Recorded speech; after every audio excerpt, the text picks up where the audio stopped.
Howdy, folks. I'm Mark, and today I'm joined once again by Jordan Leithart. Jordan, thank you for joining me again for this short talk about video games. It's sincerely my pleasure. Thank you.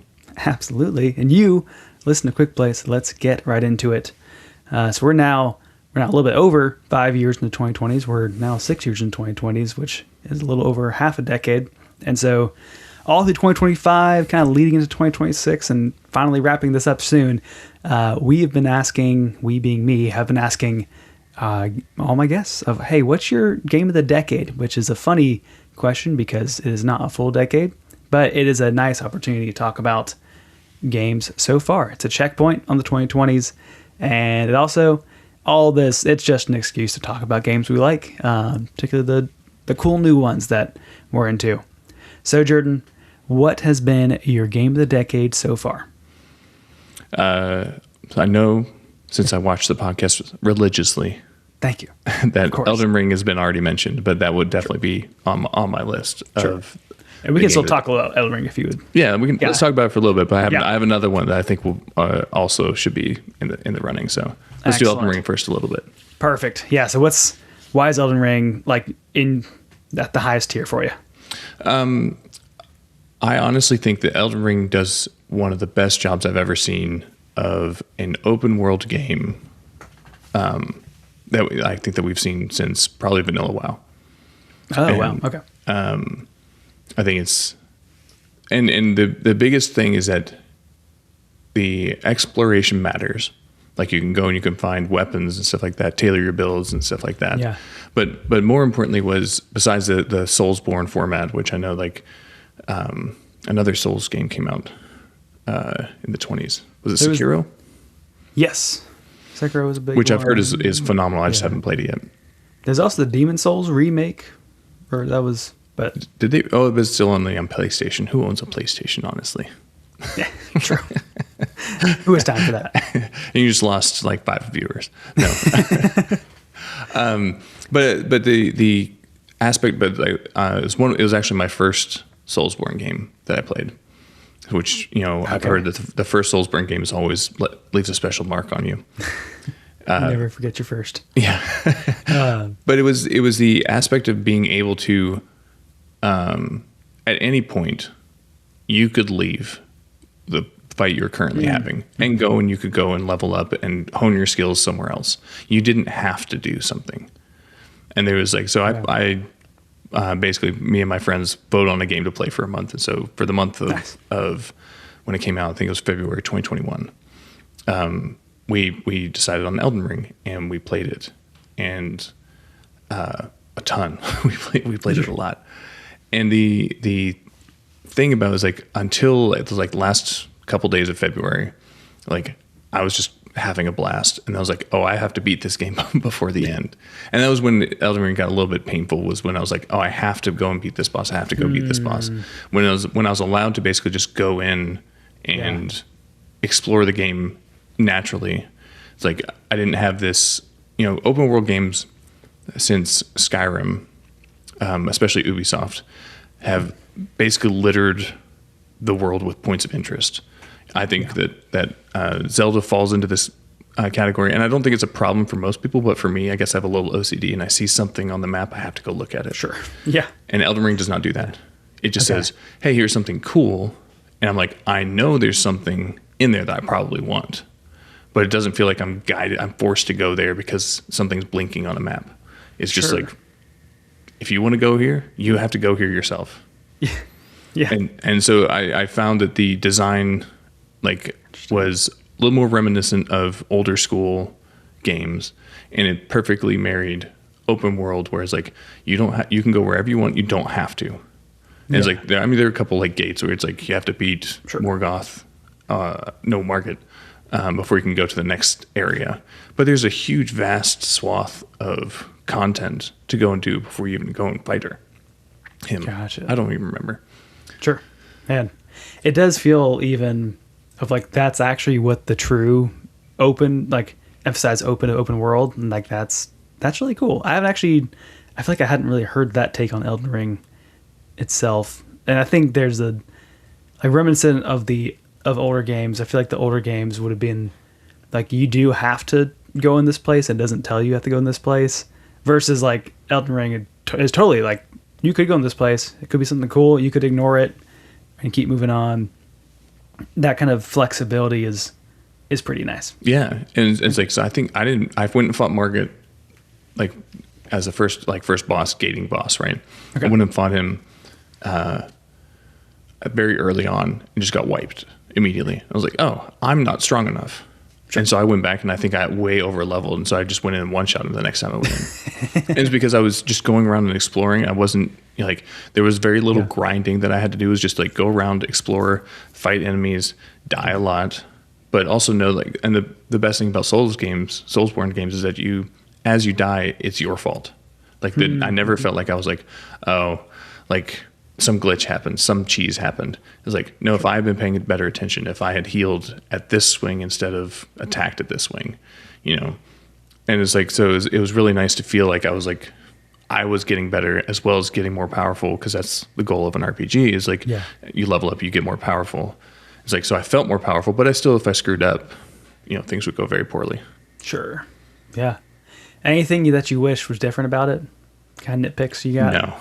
Nice. No, it's like, it honestly, it's like, I mean, I've said this before. It's like, I thought post Dragon Age Origins that I had matured too much for the games industry. We'll say matured. Sure. Yeah. Or the games industry had matured differently than the way I wanted it to go. Yeah. And so I was like, I 2009, I think, or 8 was Dragon Age Origins. And that was like the last game. Right. Take your word for it. Yeah. But that was like the last game where I was like, I loved this game. Like, I played other games. I'm like, this is fun, but I don't like love it. And Elden Ring I picked up, was like, oh no, this is a game that I will always hold dear, that I like reinvigorated, that there are people making games out there that should make games. Yeah. Oh, that's cool. Yeah. But since someone already chose that, I have another game. Anyway, not your game of the decade. not my game of the decade. Just one of my top 5 all time. Yes. Just a cool, perfect game from Jordan Leithart. Yes. But for the record of officially of Quick Play, what is your unofficial official game of the decade? So far, I would say my unofficial official game of the decade is probably Lethal Company. Okay, nice. And I think it already has spawned many, many, many copies. Yeah. I think Peak wouldn't be so popular if it wasn't for Lethal Company. I think R.E.P.O, another great game I played last year was called Mimesis. That was very similar kind of style. And there's something unique about what Lethal Company did that people are copying with proximity chat and round death, permadeath in the middle of a round. That is so antithetical to modern game design. Yeah. And it's what you want. Like when you're playing with a group of friends, this is the kind of game where funny things can happen. You're sitting there all trying to figure things out at the same time. It's also terrifying. Like you're wandering around and suddenly, a dog comes from out of nowhere and eats you. But everything is funny about it.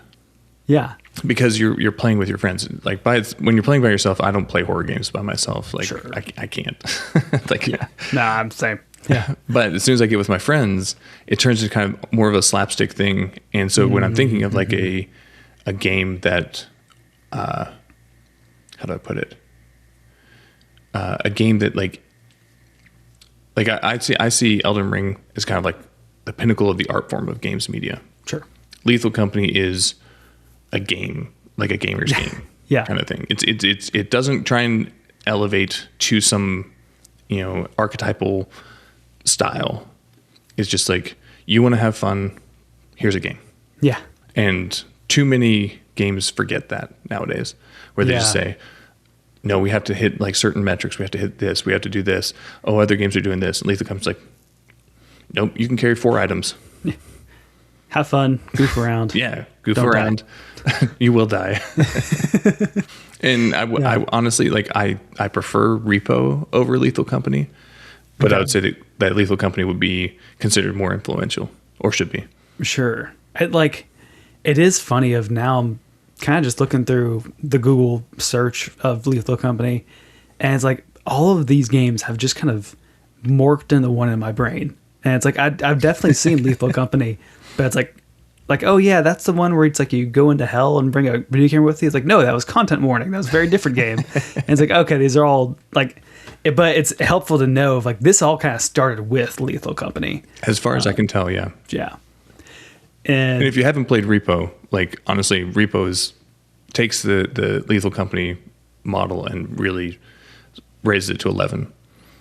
Like it's fantastic. But I have to consider Lethal Company just more influential, more important for the decade. Oh, but, nice. So Lethal Company goes. Then R.E.P.O was what came out February, I think, 2025. Yes. And then a game I played called Mimesis, which is hilarious. Like, so Lethal Company is, proximity chat and all that type of thing. R.E.P.O is proximity chat, but you're robots cleaning up things. Mm-hmm. And then they have items that do different things. So as you go in there, like you grab a love potion or something like that, and your character will start saying in a robotic voice how much he just loves all the other characters around him. And it's like, you don't control it. And it's like things like that where it's like, they're just like, you know what, let's take Lethal Company and make it super funny. Like time dilation where you grab something and you walk really slow and your voice and your proximity chat is pitched down and really slow. Yeah. And it's like, there's just a bunch of like things like that where it's phenomenal. And then so that spawned into a game called Mimesis, which is basically the exact same thing as Lethal Company, except Mimesis will listen to your proximity chat and then will spawn someone that looks exactly like you and say your voice lines back to you. Oh, weird. Oh, and so you're walking in and suddenly you hear your friend's voice saying, "Hey, no, look what I found over here." And you're like, walk up to him and he grabs you and kills you. That's terrifying. It's kind of amazing. It is amazing. And it got me multiple times. Oh man. That's hilarious. And then there's another one called it's not full, I don't know if it's fully out yet, but it's called Cursed Companions. Okay. Where you have to wander around in a similar kind of medieval style thing, but you get items that you can only use by using proximity chat, and your voice triggers the item. Okay. But you each have a word that if anyone in proximity chat says the word, so it's like it's all proximity chat. So if like you're holding a torch and it's like, light my fire. Yeah. If someone else says light my fire and you have your torch out, your torch will light up. Okay. Okay. But you also have what's called curse words. That it's a word that no one else is supposed to know. And if someone says that word, you take damage. Oh, interesting. Yeah. So like we're sitting there running around and somebody's word was don't know. And so someone was like, what does this do? He's like, I don't know. And he's just like taking damage constantly. And it's like, that's I'm enjoying like watching this, like not innovation in terms of game mechanics, but innovation in terms of trying to, I don't want to use the term squeeze because it sounds like squeezing sounds like anti-fun, but they're trying to maximize the fun. Yeah. And I really appreciate devs like that. And it like, there's they call it the genre of friendslop, where it's like, that's both endearing and derogatory at the same time, where it's like, they are just like, the development times on these are just quick because they're not all that like, there's not that much going on. Like they're pretty lo-fi and kind of keep going that way. Yeah. And they focus on, the quick development time. I had a train of thought and I just lost it. Yeah. Sorry. Yeah. They focus on, so much on player interaction that jank is super endearing. Yeah. If I get jank in like an Elden Ring and like, a hitbox is off, I'm irritated. Sure. But in this, I'm just like, oh, that is hilarious. And so it's like, there's a funny thing where it's like, the more jank you have in we'll call it a friendslop game, the more fun it is. Yeah. And I watched an interview with one of the R.E.P.O devs. They were watching a speed run, and they're sitting there talking about it as they're watching the speed run guy go through it. And they're like, one guy's like, oh, we should add, X and X item to the game. The other guy's like, what? That would destroy the balance. And the first guy's like, no, but it would be funny. And it's like, and I love to just sit there and be like, just make it funny. Like if you're making this style of game, just make it funny. Right. And it's funny of these being like, these games are kind of what like we needed in COVID, while also like probably being inspired by the experience of COVID, where it's like this kind of like friend connection over the internet. Like I wonder how much of these are just kind of a direct response to the world going mostly online for probably a little bit too long during that time. I think I think you'll see AAA games like we already kind of have one reintroducing proximity chat effectively. Okay. So there's a shout out. I can't call it like potential game of the decade, but I think Arc Raiders has the potential to get there. Mm-hmm. And they have introduced proximity chat, and so you're interacting with other players in a way like Arc and Rust kind of do it well, but there's because the rounds are short, it feels a little bit more friendslop than Rust, where it feels like a little more permanent when you lose your stuff. Got it. Yeah. I think I saw someone like suggest that Mario Kart should have proximity chat. It was like just kind of a very quick like saying hey to your friends as you like zoom by. I feel like you'll get a lot of slurs in Mario Kart. Yes. Like, what was that? Oh man. Overall, like anything for Lethal Company specifically, like any nitpicks there, anything that you think should be done differently, or I don't want to say it should have been done better, because maybe that's the point, is it wasn't done better, and that's maybe to its advantage. But there's an aspect of all of these styles of games, and Lethal Company definitely did it, where some of the joy of the game is like you don't know what you're expecting, and so the first 20 hours in a game are just like fantastical and stuff like that. And it's like, but as you get comfortable, it's still fun, but it loses some of its charm. And I don't know how to fix that. I don't know of like the design solution to that, because I don't think that like Lethal Company or R.E.P.O or Mimesis should constantly be giving updates for new items and stuff like that. Yeah. But I do wonder if there's a way where you can set it up so that, like almost like Easter eggs, very rare times where you introduce something random where it's like, that finding an Easter egg or finding a super rare item that does something very funny, like introducing that kind of thing keeps it spicy. Yeah. Something unexpected. Yeah. It's kind of like the fix for that is they keep making different games that everyone kind of gravitates towards the next one. It's like there's even just the intentional short lifespan of these games. But I think there is, like, to your point, there could be an opportunity for, like, you could see patches of just kind of adding in something random. I like the idea of them not even announcing it, and just suddenly there's, for the people. I love unannounced things. I wish, and the problem is, like, when a game gets too popular, and there's like an aspect of, we'll call it competitiveness in it, with like a PvE and WoW or something like that. Right. People comb through the patch notes. And even if you don't put in the patch notes, people data mine. Sure. And they'll go and find and be like, okay, like we know what this item, like what the data asset for this item is. We can decompile it, put it up on social media, and get a bunch of engagement if we're the first ones to get there. Mm-hmm. So gotcha. I don't know if that's possible. Yeah. So if you want to keep that, and you just don't look at patch notes. That's what we do. Yeah. There you go. Don't go on social media. Don't look at patch notes. That's right. Don't open till Christmas. Yeah. Basically pretend you're like in the 90s again. Yes. That's what we need. And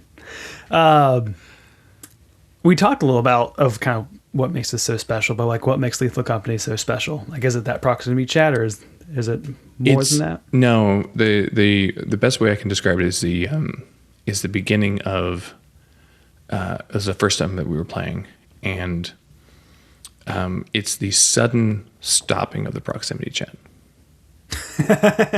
Okay, yeah. So we were wandering around, those three of us. We're in this mine or factory or something. Yeah. And we turn around and we're just like goofing off a little bit. And I was walking and one of my friends falls down a crevice and dies. And I don't even notice really at first. Yeah. And so I'm sitting there, I'm like sitting there and all of a sudden I'm like walking and then turn around, like, wait, where did Chris go? It's like, and you don't know. Yeah. And you're just sitting there like someone just disappeared. And so it adds this like weird aspect of terror, but also funny. Yes. And so, yeah, until you're the last person, then it really sucks. Yes. Yeah. Oh man. Cause like, I assume there's no way to contact your friends until like the game is over. Yeah. I mean, you can text them. Yeah. Well, I mean, you can cheat it if you're in Discord voice chat or something like that, but I find that's cheating. Yeah. Yeah. Oh man. That's pretty good. Another thing that they do is whenever someone dies, they go to a different voice chat. Oh, okay. Okay. So if you have 4 people, as people die, they get added to this voice chat. So they're watching everybody and laughing at. That's also good. Here's another story. We got to like the end game moons. And so we go in there and I think we'd gotten a mod where you could have more than 4 people. So there's like, I think there's 8 of us. Nice. And we're walking along and all of a sudden one of my friends, and it's like, never been in here. So everything's terrifying. Sure. And one of my friends sees like, so then he's like, did anyone see that little girl? And we're like, we just kind of ignore him. It's like, no one saw a little girl. And so there, and it's like, he wanders around. We go and loot a bunch of stuff. We come back down to the entrance. We're like, okay. And he's like, there she is again. And he just walks off. And no one's really paying attention to him. Yeah. And we have a recording of it. But he goes up and he swings his shovel at what looks like nothing. And then his head just goes flying off. And we're like, what the hell? And it's just like, all of a sudden we're like panicking. We're like, well, who killed him? What killed him? Yeah. And they had an enemy that only one person could see. That's amazing. And so he's like, it was peak. It was like peak entertainment because you're in this sitting there where you're like, oh, of course I should be able to see all the enemies. Yeah. Like, why not? And so that Lethal Company did that very, very, very well. Like their enemy design was very good. That's awesome. That feel like that's the sort of thing like you would love to see more twists like that get added in over time. Yeah. They're able to keep it secret. That'd be even better. But the miners are don't look at patch notes. Yeah. So in 2030, do you think this game, or really, will Elden Ring still be your game of the decade, or do you think something more will? Well, what are my odds? Like if I was going to put money on it. I don't know. That's a good way to phrase it. And yeah. Now we've got 4 years left in the decade versus the 6 years of games that have come out. Do you think you will like something more than Elden Ring in the next 4 years? I sincerely doubt. I expect it'll take another probably 10, 15 years before something comes out that I think is comparable. Nice. And I don't think that From Software can do it yet. I think they nailed it, and I don't think they're going to even try again. Gotcha. Yeah. I think they're going to go back to making more like linear design and stuff like that, which is great. Yeah. I'm looking forward to their next one, but sure, man. But yeah, that's fair. I think it's cool to have something like I've got my own Game of the Decade episode coming out soon, and it's like I don't even really know, but it's nice to have something that's like so clear. Like this was something special. Yeah. Do you have any other game you want to shout out that's like it's kind of your personal game of the decade, even if it didn't come out this decade, but something that's been emblematic of it? Well, it's a game I played this decade. Yeah. It would definitely be Outer Wilds. Yes. Outer Wilds, if I had played it when it came out in 2019, it would have been my game of the decade in the 2010s. Nice. Yeah. I wish I had played it back then. But the problem is like it's a game you can only play once. Right. Yes. Did you end up playing Echoes of the Eye too? Yeah. Nice. Yeah. That one was a little more tricky for me. I did not figure out I had to cheat a little bit on puzzle solving on some of them. Yes. I don't want to give anything away because it's like one of the coolest puzzles, but it was like I feel like the community is great where like I was running out of time, the world was ending, and it's like I got to this place that's so hard to get to, And so I got to figure out what this is. And the community kind of gave just enough hints to like help me piece it together. Nice. I mean, these are all just forum posts of people kind of help each other out. So I feel like I kind of got the best of both worlds where it's like, okay, I did need some help, but I was able to get there on my own. But yeah, it's a cool twist. Yeah. But Outer Wilds is kind of like up there with me too, where it's also like play that in like 2021. Very special game. Yeah, it is. Go play it. Yes. I've actually got, I think I've got James playing it now. Nice. Oh, good. Actually, between Elden Ring or Outer Wilds, which would you feel like very different games, but you had to pick one? It would depend on the person. Okay. Like kind of you're recommending. Both of them are in my top 5. Nice. But if someone wants an experience, Outer Wilds. Yeah. But if someone wants where I think near the pinnacle of gaming is right now, that would be Elden Ring. Nice. That's fair. Well, our time here is short, but before we go, what is one hope that you have for the rest of the decade? And that can be for any particular game or for a trend or anything that comes to mind. Just one? Okay. You can do multiple. You're not limited to one. The first would be, I hope that AAA companies and AA companies do not look at Clair Obscura and try and recreate it and make a whole bunch of that. Sure. I enjoyed the Clair Obscura. I don't think it should have won game of the year, but I think it was a weaker year for games, and that's why it won. Sure. But I really hope that people don't spiral into that. Yeah. I hope you're right too. Just for variety's sake, I'm kind of pessimistic about that. Yeah, but anyway. me too. Then the second one is my hope, constant hope for the games industry is that we stop having microtransactions. That'd be amazing. Yes.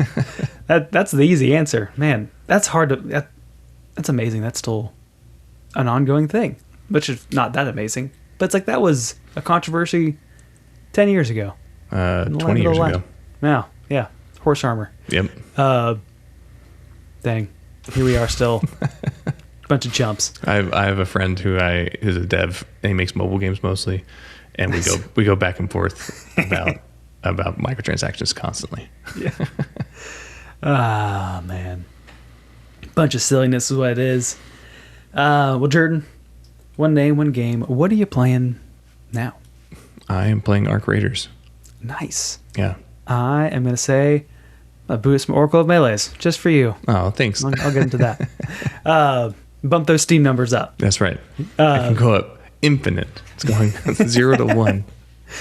Oh, man. Well, Jordan, thanks again for joining me. Where else are you out on the internet?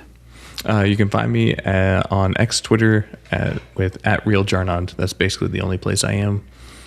Nice. Don't post a lot, but you'll get weird takes about theology and games and culture and politics. All the above. All at the same time. Yep. Well, thank you all for listening in as well. And you can follow us on the major podcasting services or on YouTube. You can press all the good buttons there if you enjoyed this conversation. You can also find us on the proper socials at Quick Play Pod and let us know, is Lethal Company the game of the decade? Is friendslop the genre of the decade? That's all the time we have for today. Thanks. Bye.